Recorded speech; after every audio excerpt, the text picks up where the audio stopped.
नमस्कार, आप देख रहे हैं हमारी खास पेशकश और मैं हूं शम्स ताहिर खान। इस वक्त मैं खान मार्केट इलाके में हूं। कायदे से मुझे यहां होना नहीं चाहिए क्योंकि जहां पे मैं हूं वहां आसपास में ना तो कोई अस्पताल है, न शमशान और ना ही कब्रिस्तान। फिर भी मैं यहाँ हूं और उसकी वजह यह है कि ये वो जगह है जहाँ से ऑक्सीजन के एक लुटेरे की एक ऐसी खबर आई है जिसने न सिर्फ दिल्ली बल्कि पूरे देश को हैरान कर दिया है। इसी खान मार्केट में एक खान चाचा रेस्तरां है। ये रेस्तरां खोला गया था भूखे पेट को भरने के लिए, लेकिन यही रेस्तरां अड्डा बन जाएगा सांसों की कालाबाजारी का, ये किसी ने सोचा नहीं था। नवनीत कालरा नाम का एक शख्स अगर ये कहें कि इस वक्त देश का सबसे बड़ा ऑक्सीजन का लुटेरा है तो शायद गलत नहीं होगा। जब लोग एक एक अदद सिलेंडर के लिए तरस रहे हैं, उनकी जानें जा रही है, मौत इतनी हो रही है कि लाशों की कतारें लग चुकी हैं, ऐसे वक्त में मौत से मुनाफा कमाना, सांसों की कालाबाजारी करना, ऑक्सीजन को इस तरह छुपा कर रखना, महंगे दामों पर बेचना, सचमुच अफसोस भी होता है और हैरान भी। एक ओर ऑक्सीजन की कमी से दिल्ली की सांसें उखड़ रही हैं, तो दूसरी ओर ऑक्सीजन के लुटेरे इंसानियत को तार तार करने में जुटे हैं। महामारी और आपदा के वक्त इंसानों के हैवान बनने की इस कहानी का पर्दाफाश तब दिल्ली के पॉश खान मार्केट के खान चाचा रेस्टोरेंट में हुआ। शुक्रवार को छापेमारी के दौरान जो कुछ भी सामने आया उससे जांच एजेंसियां हैरान रह गई। मामला क्राइम ब्रांच को सौंप दिया गया, लेकिन पुलिस ऑक्सीजन कंसंट्रेटर्स की बरामदगी के मामले में मास्टरमाइंड नवनीत कालरा तक नहीं पहुंच पाई है। नवनीत कालरा खान चाचा रेस्टोरेंट का मालिक है। नवनीत कालरा की तलाश में दिल्ली समेत कई राज्यों में दिल्ली पुलिस ने रेड डाली है। सूत्रों के मुताबिक इलेक्ट्रॉनिक सर्विलांस में उसकी आखिरी लोकेशन हरिद्वार के आसपास पाई गई है। कुल मिलाकर दिल्ली पुलिस का जो पूरा का पूरा इस टाइम काम है वो नवनीत कालरा की गिरफ्तारी पर केंद्रित है, क्योंकि जब ये शख्स गिरफ्तार होगा उसके बाद इस पूरे से पूरे काले कारनामे की, काले बाजारी की एक एक करके परतें खुलती जाएंगी। हालांकि ऑक्सीजन कंसंट्रेटर्स की कालाबाजारी के मास्टरमाइंड के खिलाफ पुलिस को कई सबूत मिल रहे हैं। नवनीत का एक ऑडियो चैट सामने आया है। I have 2 lakh calls to attend, so I won't be able to answer each and everybody's personal questions. मैंने सारी डिटेल आपको सेल्फ एक्सप्लेनेटरी मैसेज में भेजी हुई है। कौन सा मॉडल है, क्या है, एक मशीन पर पर्सन मैं खान मार्केट वालों को दे सकता हूं उनके घर की यूज के लिए। और अगर किसी को भी चाहिए तो पेमेंट डिटेल्स मेरे पास मैक्सिमम 3 बजे तक भेज देंगे तो वो मशीन ब्लॉक होंगी। 3 बजे के बाद मेरी मशीन सारी खत्म हो रही है तो मैं खान मार्केट फ्रेंड्स को भी नहीं अलॉट कर पाऊंगा। So please hear this message. Oxygen concentrators को लेकर नवनीत कालरा का व्हाट्सएप चैट पहले ही सामने आ चुका है। कोरोना के कहर से कराह रही दिल्ली वालों को ऑक्सीजन कंसंट्रेटर की जरूरत थी और इसी का फायदा नवनीत कालरा उठा रहा था। आज तक के पास वो व्हाट्सएप चैट भी है जिसमें नवनीत कालरा लोगों से 20,000 रुपए के कंसंट्रेटर के 50 से 60 से 70,000 रुपए डिमांड कर रहा था। आज तक के पास वो वीडियो भी मौजूद है जिसमें खान मार्केट के खान चाचा रेस्टोरेंट के बाहर लोगों की लंबी कतारें लगी हुई हैं। लोग ऑक्सीजन कंसंट्रेटर के लिए लगातार नवनीत कालरा से गुहार लगा रहे थे और वो इसी बात का फायदा उठाकर गोरख धंधा कर रहा था। इस बीच मामला हाईकोर्ट तक पहुंच गया है। Oxygen concentrator steel company matrix ने अदालत में याचिका लगाई है और खुद को पाक साहब बताया है। कंपनी के मुताबिक ऑक्सीजन कंसंट्रेटर्स को खरीदने में कोई गोरख धंधा नहीं हुआ। मैट्रिक्स कंपनी ने उन सारे ऑक्सीजन कंसंट्रेटर्स को लौटाने को कहा है जो जब्त किए गए हैं। कंपनी की याचिका के बाद हाईकोर्ट ने पुलिस से जांच की स्टेटस रिपोर्ट मांगी है। नवनीत कालरा के ठिकानों से बरामद हुए ऑक्सीजन कंसंट्रेटर की सप्लाई मैट्रिक्स कंपनी ने ली थी और मैट्रिक्स कंपनी के सीईओ गौरव खन्ना को दिल्ली पुलिस ने गुड़गांव से गिरफ्तार कर लिया है। दिल्ली पुलिस का कहना है कि इस पूरे मामले में मैट्रिक्स कंपनी की भूमिका की भी गहराई से जांच की जा रही है। ये मैट्रिक्स वही कंपनी है जिसके मालिक गगन दुग्गल फिलहाल लंदन में हैं और नवनीत कालरा के बहुत अच्छे दोस्त बताए जाते हैं। इस पूरे मामले में मैट्रिक्स ने अपनी सफाई देते हुए एक स्टेटमेंट जारी किया है। इस स्टेटमेंट में मैट्रिक्स ने कहा है कि उनकी जो भी सप्लाई है या खरीद है वो इनवॉइस पे है, वो लिखा पढ़ी में है, उसमें सारे कागजात दुरुस्त हैं। यही वजह है कि मैट्रिक्स ने अब दिल्ली हाई कोर्ट का दरवाजा खटखटाया है और इस पूरे मामले में दिल्ली हाई कोर्ट ने दिल्ली पुलिस को स्टेटस रिपोर्ट फाइल करने के लिए सोमवार तक का वक्त दिया है। सोमवार को दिल्ली पुलिस इस मामले में हाई कोर्ट में स्टेटस रिपोर्ट फाइल करेगी। वैसे पुलिस ने मैट्रिक्स के सीईओ गौरव खन्ना को रेड के साथ ही गिरफ्तार किया था। इस बीच जब ऑक्सीजन की कालाबाजारी का बड़ा मामला सामने आया है तो ऑक्सीजन की राजनीति भी गर्मा गई है। बीजेपी सांसद मीनाक्षी लेखी ने ट्वीट करके पूछा है कि क्या दिल्ली में ऑक्सीजन की कमी के पीछे कहीं ऑक्सीजन स्कैम तो नहीं। उधर दिल्ली सरकार लगातार केंद्र से ऑक्सीजन मांग रही है। करंट जो जरूरत है हॉस्पिटल की वो करीब 700 मीट्रिक टन की है, उसमें कम ना करें और हमें पूरी उम्मीद है कि केंद्र सरकार पूरा सहयोग करेगी। जैसे एक दिन 730 टन मिला, आगे भी 730 टन ऑक्सीजन दिल्ली को 700 टन ऑक्सीजन दिल्ली को दिलवाने में मदद करती रहेगी।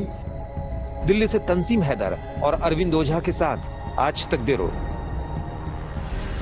ऑक्सीजन कॉन्सेंट्रेटर की कालाबाजारी का तार दिल्ली के इस खान चाचा रेस्तरां से लेकर लंदन तक जुड़ा है। पुलिस को शक है कि लंदन में मैट्रिक्स कंपनी का मालिक गगन दुग्गल और नवनीत कालरा, इन दोनों ने मिलकर ये सारी प्लानिंग की।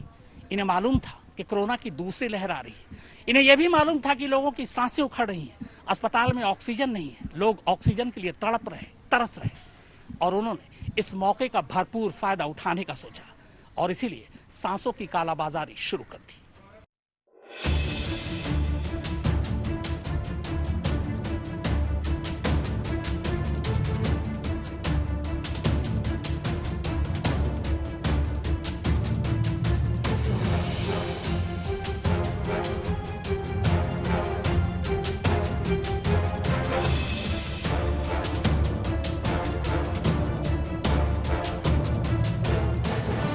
दिल्ली के खान मार्केट का खान चाचा रेस्टोरेंट, इसी जगह को ऑक्सीजन के लुटेरों ने बना रखा था अपने काले कारोबार का अड्डा, जिसका मास्टरमाइंड है नवनीत कालरा। जी हां, नवनीत कालरा ही खान चाचा रेस्टोरेंट का मालिक है।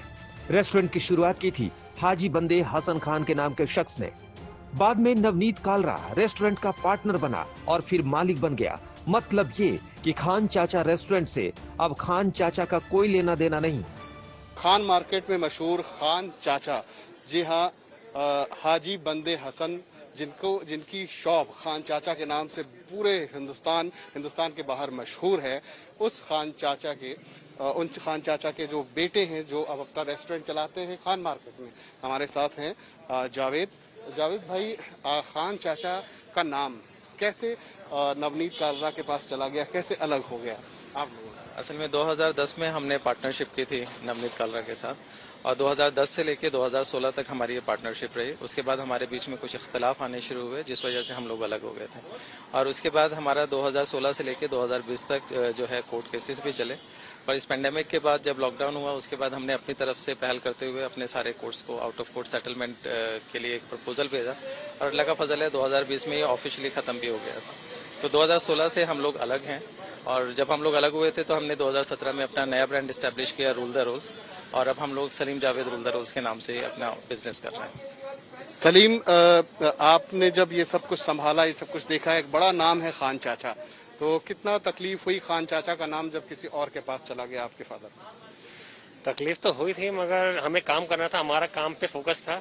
अल्लाह का शुक्र है जो पापा को नाम मिला है खान चाचा, वो स्कूल के और कॉलेज के बच्चों ने ही दिया था और घर वालों ने जब मशवरा करा, हमने बात करी तो उन्होंने कहा कि जो नाम कस्टमर ने दिया, पापा का नाम हाजी अल्लाह बंदा हसन है, बंदा हसन, तो अम्मी ने और भाई ने यही कहा कि जो नाम कस्टमर ने दिया है और वो चला भी आता तो उसमें कोई नहीं, हम अल्लाह का शुक्र है हमारे वालिद साहब ने हमें हुनर सिखाया और हमें और अल्लाह ताला नाम देंगे, तो इसलिए अपना नाम ऐड कर लिया सलीम और जावेद। और अल्लाह का शुक्र है सारे कस्टमर हमारे पास आ गए तो हम किस लिए लड़ रहे हैं, तो हमारा काम पे ही फोकस था। जावेद भाई, अब चूंकि दुनिया में, सारे समाज में ये फैला है कि खान चाचा के यहाँ रेड हुई और वहाँ से ऑक्सीजन कॉन्सेंट्रेटर्स मिले, तो आप क्या इसमें कहना चाहते हैं कि उससे आपका कोई ताल्लुक नहीं है?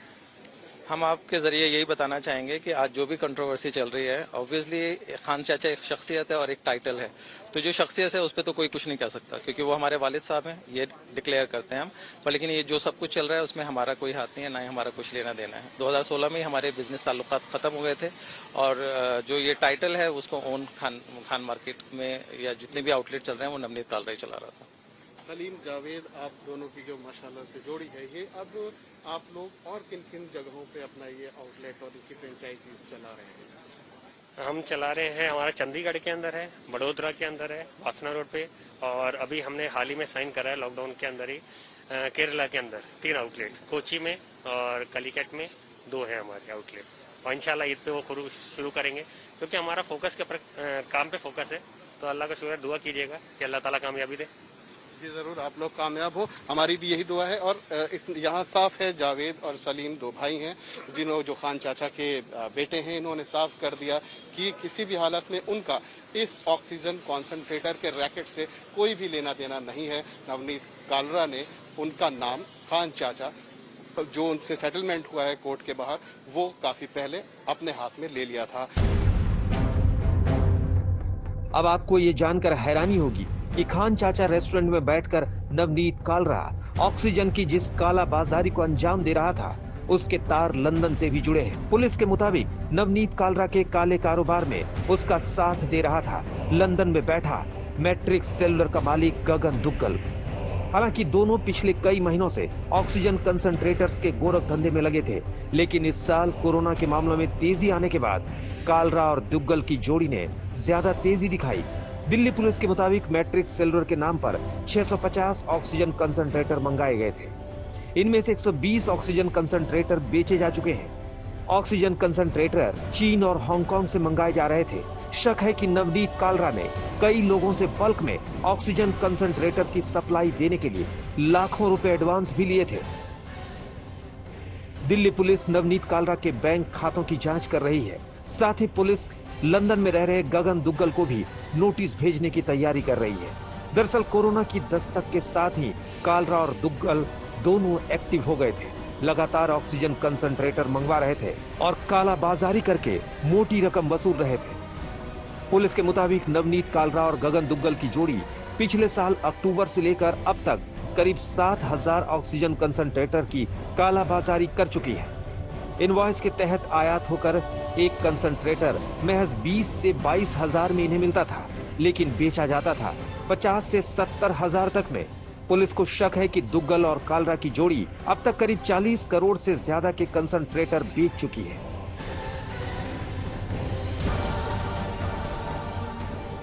गगन दुग्गल लंदन में बैठा है और नवनीत कालरा फरार है। जब तक मास्टरमाइंड नहीं पकड़ा जाता, तब तक शायद ये खुलासा नहीं हो पाएगा कि ऑक्सीजन के लुटेरों ने कितनी गहराई तक और कहां-कहां अपनी पैठ बना रखी थी। अरविंद ओझा और तंसीम हैदर के साथ आज तक ब्यूरो। गुजार दी मैंने, जिंदा होता तो मर गया होता। बचपन में मुहावरों में सुना था, तानों में सुना था, कफन चोर, मुर्दा चोर, लकड़ी चोर। लेकिन हकीकत की दुनिया में भी ऐसा होगा, नवनीत कालरा ने बताया। अब यकीन हो रहा है कि वाकई मुर्दा चोर भी होते हैं, कफन चोर भी होते हैं और लकड़ी चोर भी होते हैं। क्योंकि जो शख्स दूसरों की सांसें चुराए, सांसों की कीमत लगाए, सांसों की कालाबाजारी करे, वो शख्स यही हो सकता है। और अफसोस की बात यह है कि बात सिर्फ ऑक्सीजन के सिलेंडर की नहीं, दवाओं की भी है। रेमडेसिविर के लिए लोग मारे मारे फिर रहे हैं, हजारों हजार रुपए की बोली लग रही है, हर चीज की कालाबाजारी हो रही है। नामालूम इस माहौल में जब हर तरफ आहें हैं, दुख है, ऐसे वक्त में भी कुछ लोग इंसानियत को यूं शर्मिंदा क्यों करते हैं?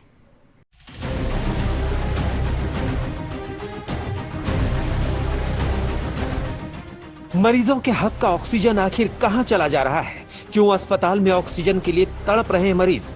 इन सवालों के जवाब यहां हैं। ये देखिए किस तरह हो रही है ऑक्सीजन सिलेंडरों की काला बाजारी।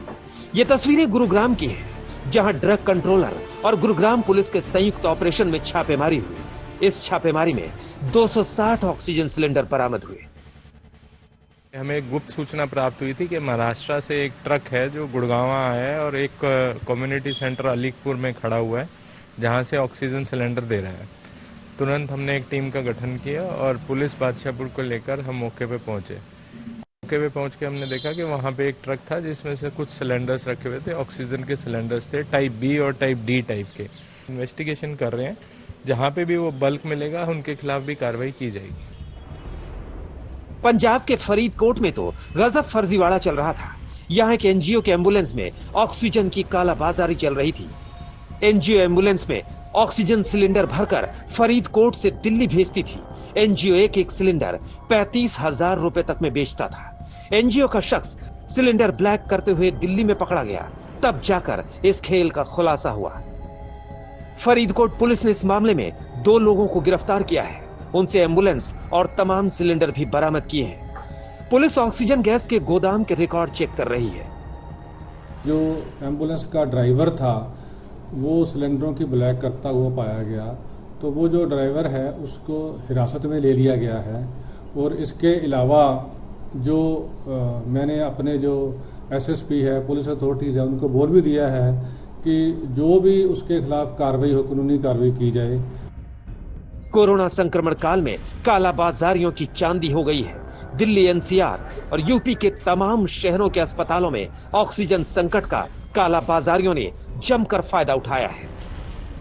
चंद पैसों की खातिर लोग कितने गिर सकते हैं, इसकी नजीर है ये तस्वीरें। ये आग बुझाने वाले सिलेंडर हैं जो लाल रंग के होते हैं, लेकिन कोरोना काल के गिद्धों ने इन सिलेंडरों का रंग उतारकर इन्हें काले रंग में रंग कर बाजार में बेचना शुरू कर दिया। बड़ी सफाई से ये आग बुझाने वाले सिलेंडर में ऑक्सीजन सिलेंडर का नोजल लगा देते थे। दिल्ली पुलिस ने कालाबाजारियों के पास से ऐसे 532 सिलेंडर बरामद किए हैं।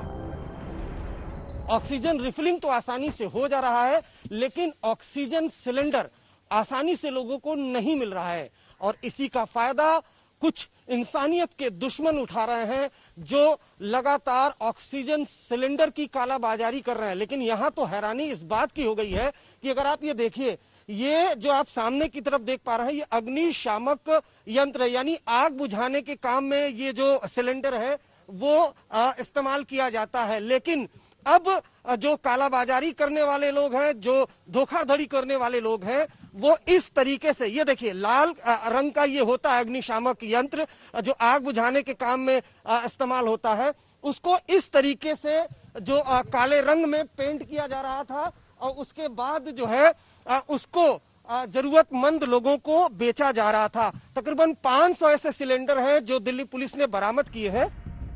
कालाबाजारी करने वाले इन फायर एक्सटिंग्विशर्स में ऑक्सीजन भरने की कोशिश कर रहे थे।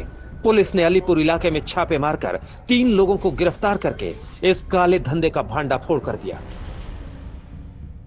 सिर्फ ऑक्सीजन ही नहीं, देश भर में तमाम जगहों से रेमडेसिविर इंजेक्शन की कालाबाजारी की खबरें भी आ रही हैं। इस मामले में जगह जगह गिरफ्तारियां हो रही हैं।